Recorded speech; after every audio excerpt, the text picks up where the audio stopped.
অনেকদেরকে লক্ষ্য করছি না একটা লং টাইম ধরে তারা করছে তাদেরকে এবং আমি অনেকদেরকে লক্ষ্য করছি না একটা লং টাইম ধরে তারা এই জায়গায় তবে তারাও অপেক্ষার প্রহর গুনছিল কখন এন্ট্রি নিবে অপোনেন্ট তবে এবার অনেক কিছু প্রেশার চারপাশ থেকে ইজার একের পর এক চারপাশেই তাদেরকে প্রেশারাইজ করছে তবে সেই জায়গায় যৌন যেন ছেড়ে কথা বলছে না সব পাশ থেকে যখন প্রেশার আসবে তখন অনেকটাই বিপাকে আপনাকে পড়ে যেতে হবে এবং সেটাই ফিল করছে অনেক অলরেডি রেড হক পেছন থেকে এন্ট্রি নিয়ে তাদের উপর প্রেশার শুরু করেছেন রাহাত কাম অন আর একটা টেক ডাউন সেখানে এসেছে তবে ফিমক্স থাকছে ফ্রন্ট লাইনে তো একই সাথে দুটো টিমকে সেখানে আসলে ধরাশায়ী করার প্রয়োজন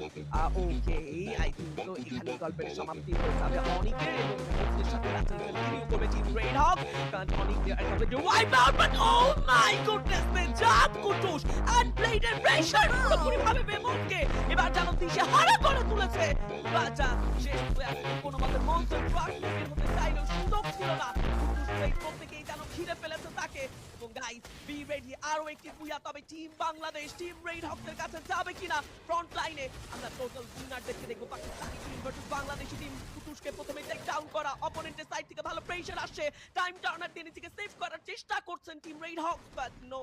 সেখানে সিচুয়েশনটা অনেক বেশি ইকুয়াল এন্ড